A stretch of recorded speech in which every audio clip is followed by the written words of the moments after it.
Everyone knows that there's something you should do in updating your home every year. Lynn, you see hundreds of homes in a year. What do you see as the biggest problem people don't take into consideration in updating their home? Well, I think the first thing is most people don't keep up with it.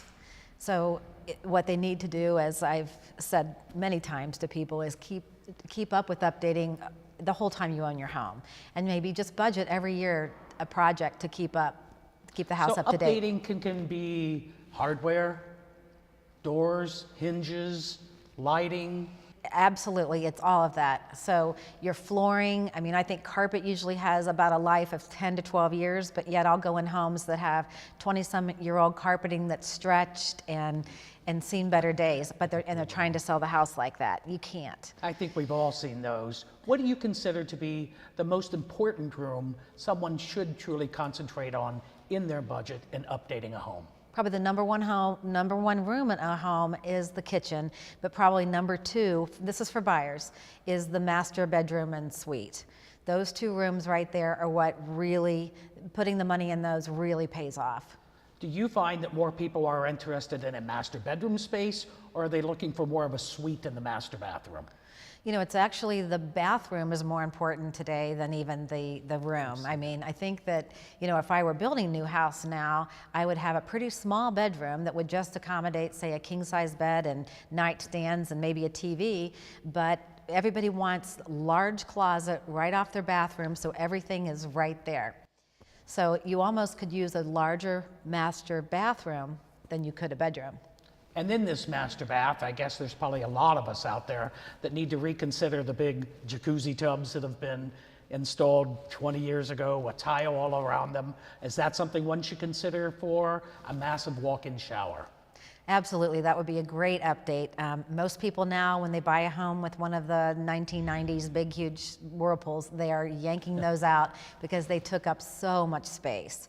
So now what people are doing are taking those out and putting in a really great walk-in shower, and if there's room, they can still have a bathtub, but now they're making them much smaller, and you know, they just don't take up near as much space. But I have one in my new house and I love it because the water stays hot longer and it doesn't take very long at all to fill it up. Doesn't use that much water. What about kitchens? Is it time to open up a wall between a dining room? Is it more of an open space? Are people, have they drifted away from formal dining room? Yes to both of those things. So the number one thing I probably hear from buyers as to what they're looking for, people will always say, I want an open concept. There's still a need though for some separation from rooms, I think. It's nice for different rooms to have different personalities and be able to identify it as this is the family room or this is the den, but people want them to be very open to each other. So recently in the villa that I just updated for my husband and myself, we took the door openings that used to be really small and we opened them way up. Pam Zilke and Kathy Howenstein, who are our staging and design gals, that was their idea. And it makes a magnificent change in the feel of the home.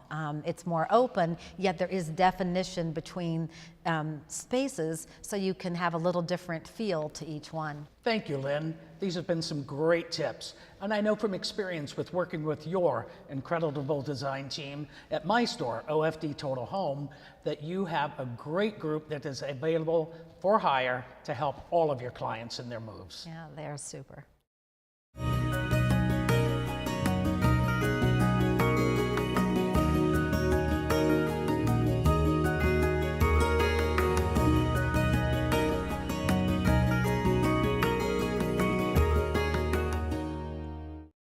In this segment, we're discussing a unique partnership, a partnership between a realtor and an auctioneer.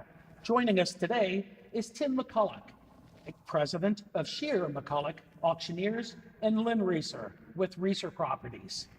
Lynn, tell me, isn't an auctioneer typically competition to a realtor? Yes, we are competitors. We're both in the MLS system like all the other brokers and all the other auctioneers out there, and we do compete against each other, but we have a very different method of selling properties. Tim, what do you find to be the challenge of teaming with a realtor? I don't think that it is a challenge if you're working with the right realtor. Lynn and I have had many appointments with clients at the same time, face to face, talking about the positives of both of our businesses and both of our methods. And the clients enjoy that because they get to look at two different options and see what fits their, what suits their goals.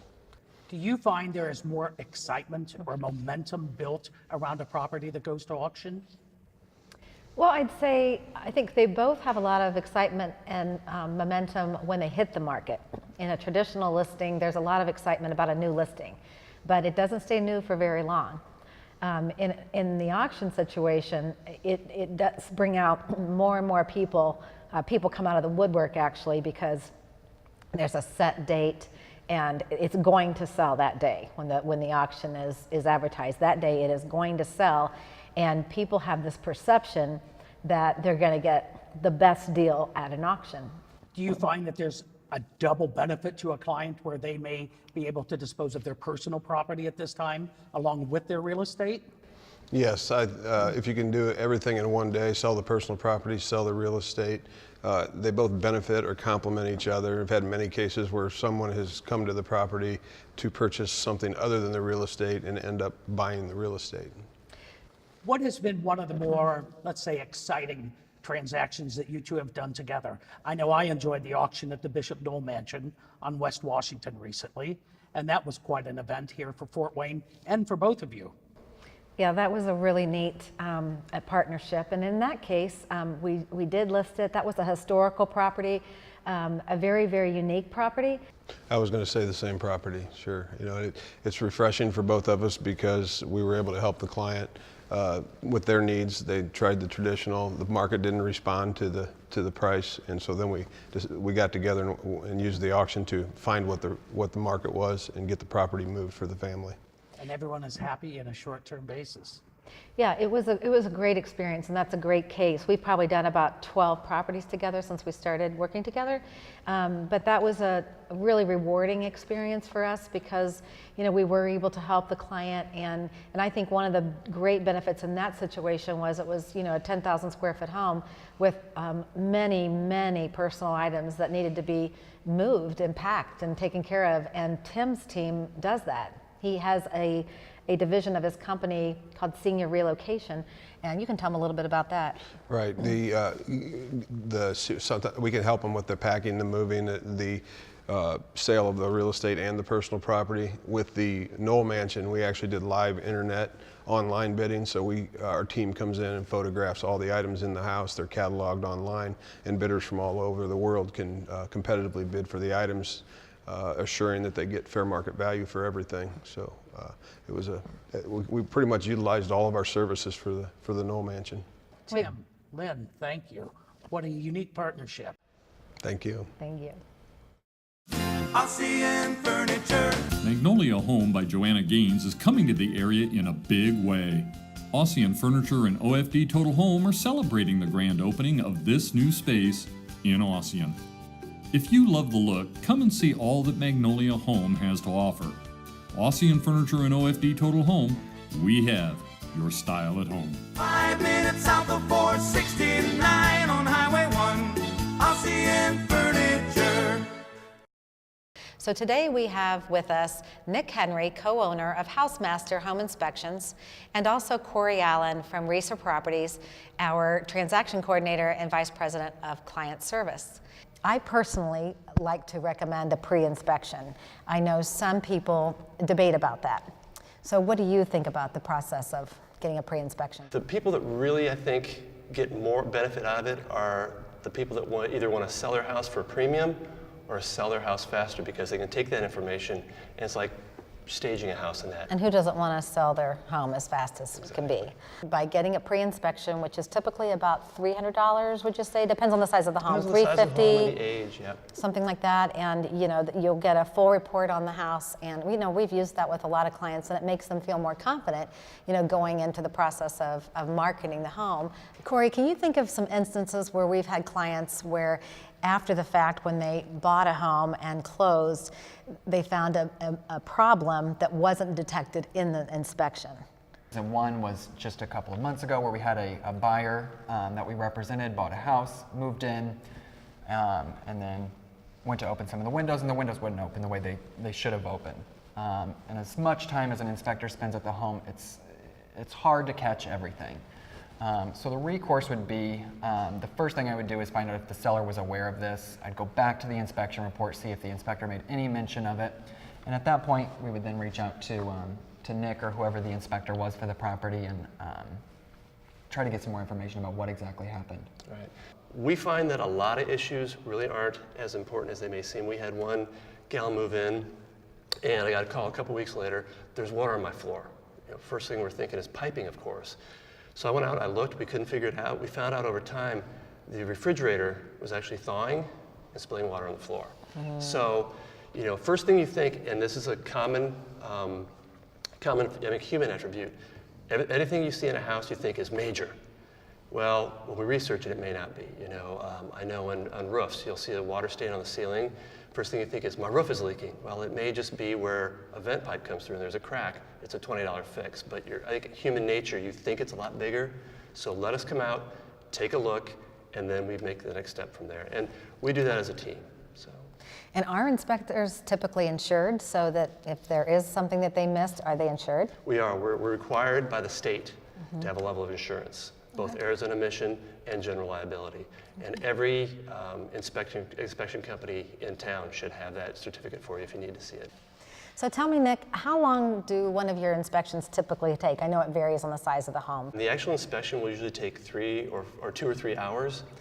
And then we encourage our buyers to be there, if nothing else, at the end, because it's important for us to sit down with them after we are done with the physical inspection and go through every element of that house and help educate them about what we found, what implications there are, and some recommendations for what they can do. But a lot of them are maintenance issues. We also want to take that person around and show them how to shut the water off, how to change their furnace filter, help educate them, because this is going to be the biggest investment they'll probably make in their life. And if we can help them and the real estate agent understand that house, they can help decide, okay, what's the best way to move forward? And that's where you guys step in after that. We're one small part of the process, but every buyer is allowed to be at that inspection as long as possible.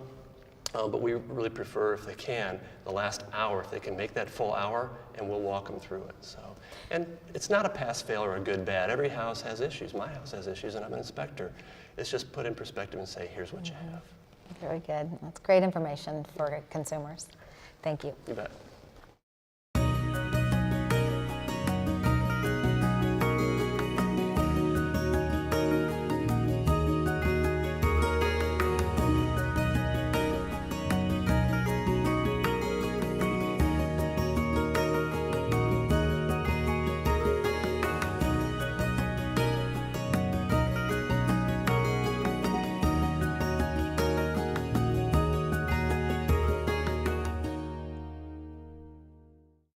Today we're going to talk about some potential legal issues that can occur during a real estate transaction. So here today we have with us Henry Najeski, partner and real estate attorney with Barrett McNagny. Henry, what would you say are some of the potential pitfalls that happen during the course of a real estate transaction with your clients? Some of the pitfalls that I recognize has everything to do with how you did it, how you entered into that purchase agreement from the beginning. When you enter into a purchase agreement, you need to discuss it, you need to go through it. I would recommend going through it with your real estate broker. At times, depending on the person's comfort level, it's not a bad idea to have your attorney look through it as well, to look at it from a slightly different perspective than the real estate broker would. And then once you go through the purchase agreement, you need to make sure that you understand the process of getting title work, having a survey ordered, going through the bank financing process if there's bank financing necessary, and then also a huge one, which is the seller's disclosure form. And that disclosure form is probably the biggest source of problems in the future after a closing occurs. I would agree. So we run into a lot of things like that, a lot of problems with the sales disclosure process. And I just this week in the past couple weeks, I've had 2 homes that when we listed them, we had the sales disclosure signed, And then in the course of the time that the home was listed, there were some events at the house, you know, water and in one case, or just something that was there that the owner didn't have knowledge of, but then they gained knowledge of, say, rotted windows. So I don't know that everybody realizes that as a seller, as soon as you find a new issue in your house, you need to amend that sales disclosure before anybody makes an offer on the house. And you know, you and I were talking a minute ago, and you said that that the purchase agreement, is not even enforceable until the buyer has signed and accepted that sales disclosure. Correct? That's correct. So it's always really a really good idea that when you have an offer that comes across that a seller is willing to accept, that the seller has provided that buyer with a then current seller's disclosure form, and then have the buyer execute it, because it's not binding against that buyer until that buyer has received it from the seller. And then when something happens, after that 14 days, after the inspection report has been delivered, if something material has occurred, and you just need to use your common sense, you have to, if you're a seller, you need to put yourself, I think, in my opinion, you have to put yourself into the position of, what would I want if I was a buyer? Would I want to be told this? And most of the time, it's, of course I'd want to be told. Mm-hmm. That purchase agreement usually does not talk about, well, what do you do then? Can the buyer walk? Maybe not. What usually happens is I then get a phone call, and then I'm told the information, and then I need to look at the purchase agreement to be able to advise usually the seller's broker and the seller, and sometimes the buyer, do I need to buy this? I don't want it anymore. I've heard that a lot. Buyer calls you after the fact, and it doesn't matter what the purchase agreement says, they say, I don't want the property anymore. I just don't want it. Mm-hmm. And then all of a sudden you're back on the market and you're looking for another buyer. Right. Well, that's really helpful, and there's probably a lot of other subjects along the lines of legal pitfalls that we could discuss, but thank you for offering that information today and help to everybody. Thank you.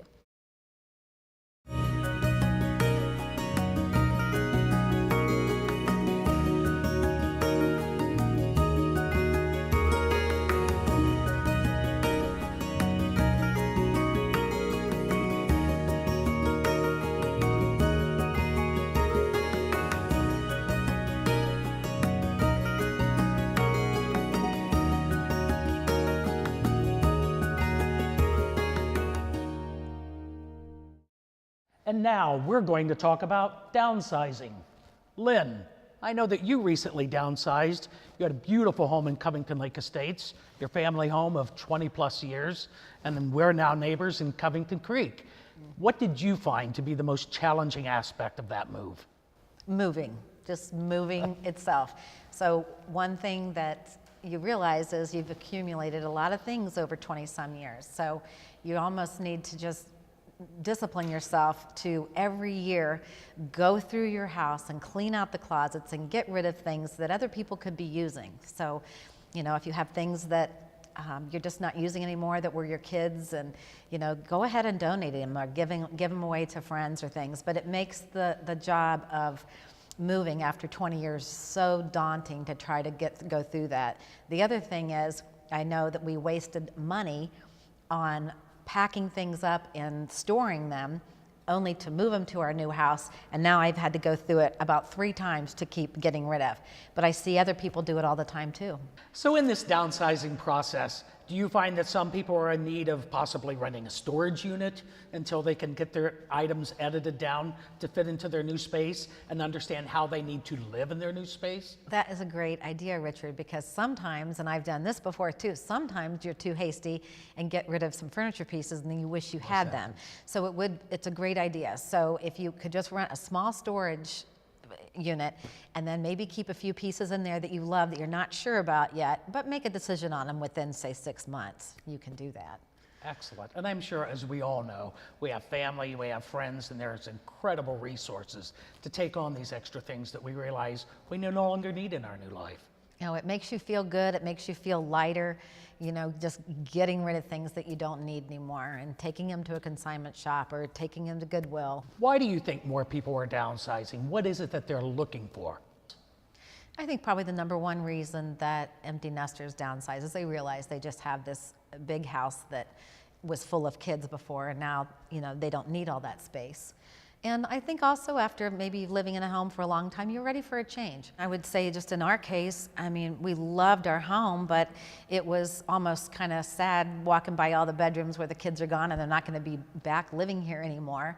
But it was a family home, and it's time for another family to live there. So we decided to go to a villa. We wanted to downsize the yard and the basement. We had 3 floors, and I did not want a basement anymore. I just don't like to go down to basements. So those are the 2 things that I didn't want anymore.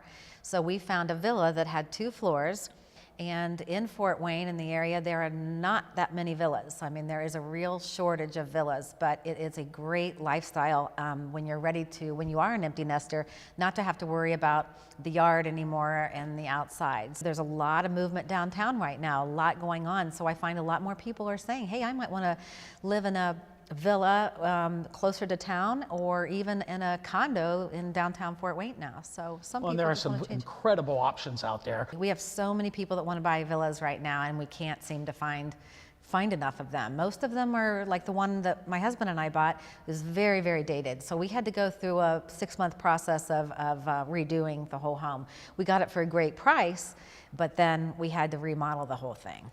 But I have to admit, and as we're neighbors, there is a wonderful sense of community when you move into these areas of villas and condominiums, which is a plus in downsizing. Some people are somewhat lonely to leave a neighborhood where they have friends and families they've grown up with for 20 years. I can say in my experience, I created a whole new sense of community where I moved. I have great friends, I have great areas to walk in, and the beauty of it is that turnkey, and I can walk out and go. So Lynn, what do you think most people find difficult in downsizing into a smaller space?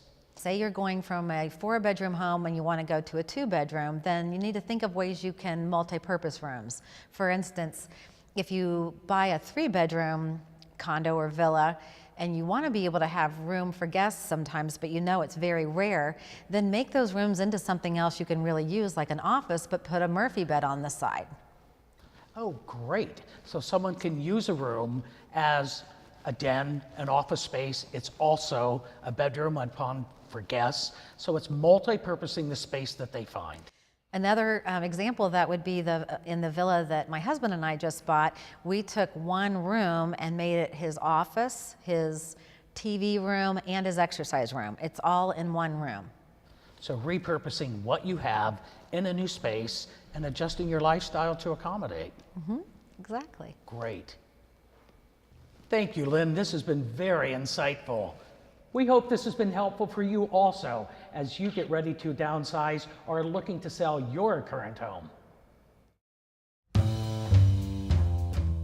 Yeah, OFD, what does that mean? Ossian Furniture Design. You mean you guys have everything? Furnishings, accessories, flooring? That's what Total Home means. Yes! Your style at home begins at OFD Total Home in Pine Valley and Ossian Furniture in Ossian. If you're starting from scratch or just dressing things up, our large selection of furniture with hundreds of pieces of artwork and unique accessories are the perfect blends. OFD Total Home, now open in the Pine Valley Shopping Center.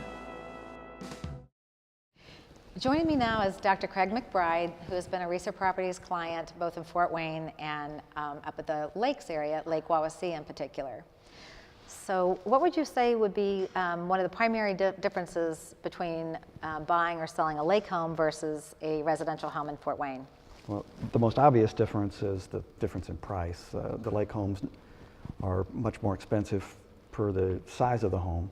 The beautiful thing there is you don't need as big a home typically at the lake because you don't need so much closet space, you don't need as much garage space, you don't need as much lawn space. You're really just wanting that lake frontage and being at the lake. Very true. Yeah, and that is how you basically value a lake property, is by lake frontage. The land is usually much more valuable than the home, and there's a wide variety of lake homes. I mean, we have 400 lakes in northern Indiana, so we must have just thousands of lake homes when you add up all those lakes.